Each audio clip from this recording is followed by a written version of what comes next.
Programa Arte de Viver. Apoio Sicom, Sindicato dos Condomínios Prediais do Litoral Paulista, a mão amiga no momento certo.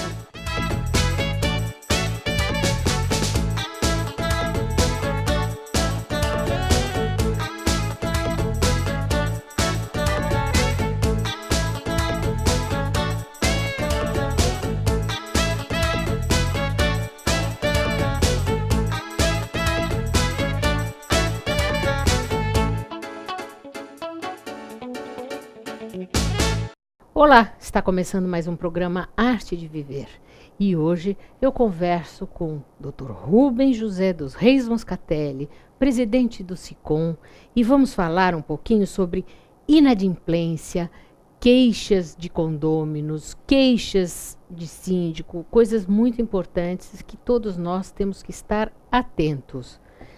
Rubens, muito bom sempre conversar, estava falando até com você que hoje em dia eu vou a todas as reuniões de condomínio, que eu acho que é muito importante realmente nós estarmos atentos a tudo, não é? Quais são as queixas como alternativas que o síndico tem para zerar a inadimplência? E fala um pouquinho da inadimplência. Obrigado, Mônica, pelo convite. É sempre importante estar aqui prestigiando não só você, nossos telespectadores, os teus, né, principalmente, né? Afinal de contas, recentemente, alguns meses atrás, fez aniversário o programa, né? Sim, 19 anos. 19 anos, tá vendo? Já. Dos quais você já faz parte, você já virou um quadro do programa. Então, a questão principal, Mônica, e quando você fala da tua participação nas assembleias como um importante instrumento da tua participação, mas também de saber como é que é o condomínio, por que está daquela maneira, é um dos fatores importantíssimos para você reduzir a inadimplência. Uhum. Primeiro, por quê? Porque o síndico, ele tem que trabalhar passando as informações financeiras, as informações administrativas, tudo aquilo que é importante num condomínio, na gestão, para que ela se torne próxima daquilo que os condôminos, sejam eles adimplentes ou inadimplentes, pretendem para aquele lugar que eles moram, que eles trabalham. Sim. Então, o síndico sempre tem que trabalhar com a informação plena, começando da previsão orçamentária. Ele tem que saber planejar como é que vai ser aquele ano que vai vir, na sequência do mandato dele. Uhum. A gente sabe que o síndico, muitas vezes, ele é reconduzido ao cargo, seja porque ninguém quer assumir, sim, ou até mesmo porque ele, grande parte das vezes, tem uma eficiência na gestão dele, ele sabe se comunicar, ele consegue demonstrar para as pessoas que o caminho que ele escolheu é o melhor caminho para o condomínio, mas sempre a gente tem que voltar a falar. Se ele não fizer uma previsão orçamentária adequada àquilo que ele tem lá no condomínio, por exemplo, ele sabe que a inadimplência, a média no condomínio é entre 10% e 20%. Ele tem que ajustar as despesas para essa inadimplência poder não só estabilizar, mas reduzir. Hoje tem instrumentos jurídicos que tornam mais rápida a cobrança. Sim. Mas isso também propicia que aquele inadimplente procure com mais rapidez o síndico para que a coisa não fique... Sanar esse problema, exatamente, né? Para que ela não fique fora de controle. E a pessoa pode perder, inclusive, a unidade. Uhum. É um dos motivos que se perde. Não pagar IPTU e não pagar condomínio, você pode, inclusive, se for o único bem, aquilo ali pode ser penhorado e leiloado. Mas depois de quanto tempo? Hoje em dia, você tem a execução. Então, pode ser um mês. Lógico que um mês para fazer o pagamento em juízo é mais fácil do que 10 meses, porque tem atualização, tem juros, tem multa, tudo vai incidindo conforme vai passando o tempo.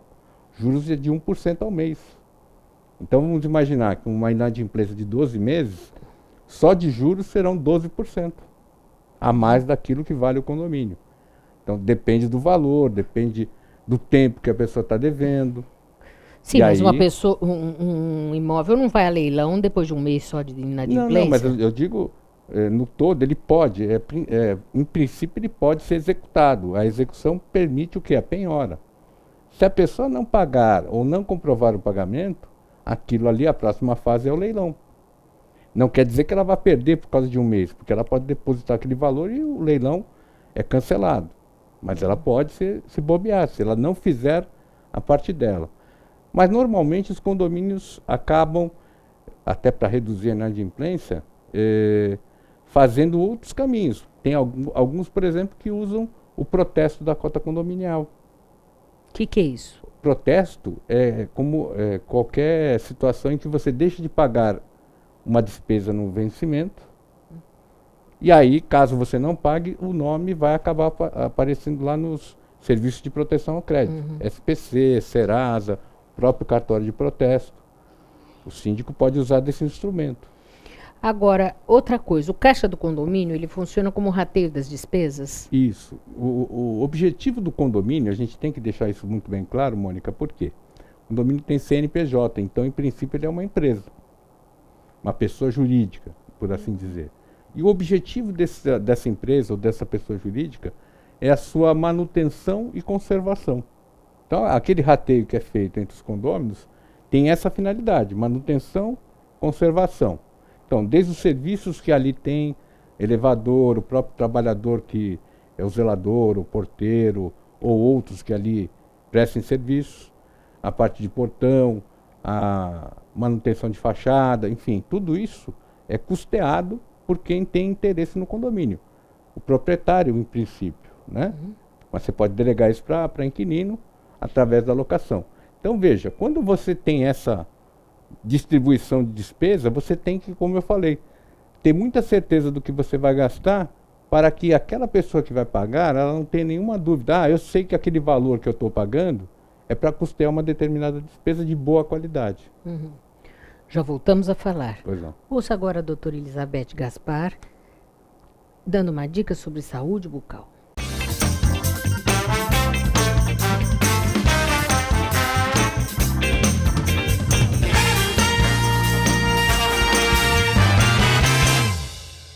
Olá, hoje eu vou falar a respeito da extração de sisos, se deve sempre extrair sisos ou não. Erroneamente as pessoas têm o hábito comum de achar que todo siso deve ser extraído. Começou a erupcionar, começou a nascer o dente do siso, já vou lá para extrair. Não é assim. O dente do siso deve ser extraído se não há espaço no arco para ele, ou seja, se ele está semi-erupcionado, ou seja, não consegue erupcionar totalmente, ou está incluso, ou está numa posição fora do posicionamento da arcada, tá? Aí sim deve ser extraído. Agora, se o cirurgião dentista deve extrair os 4 sisos de uma vez, ou 2, o siso superior e inferior, né, que são 2 de um lado e 2 do outro, ou 1 de cada vez, isso vai depender do planejamento e da prática do cirurgião dentista. Vai depender também da vontade e das condições de saúde do paciente. É um dente mais complexo de ser extraído, até mesmo pela sua localização, seu último dente da arcada, né? Então, um bom profissional, um profissional especialista nessa área, que está apto a fazer essa cirurgia, é tranquilo, acaba sendo tranquilo. Me mantenho à disposição para qualquer dúvida e até semana que vem.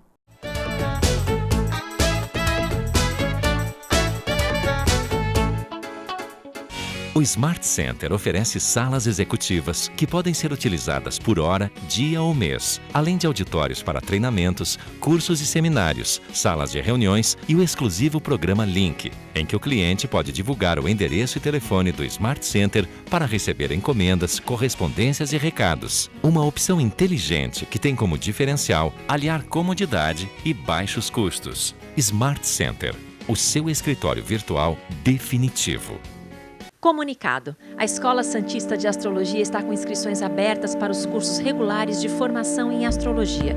Curso básico com turmas manhã, tarde e noite, interpretação de mapa astrológico, previsões e supervisão de mapas. A escola ainda oferece atendimento de mapas astrológicos e uma grande variedade de livros. Escola Santista de Astrologia, Rua Goitacazes, número 8. Telefone 3284-9714. Santos.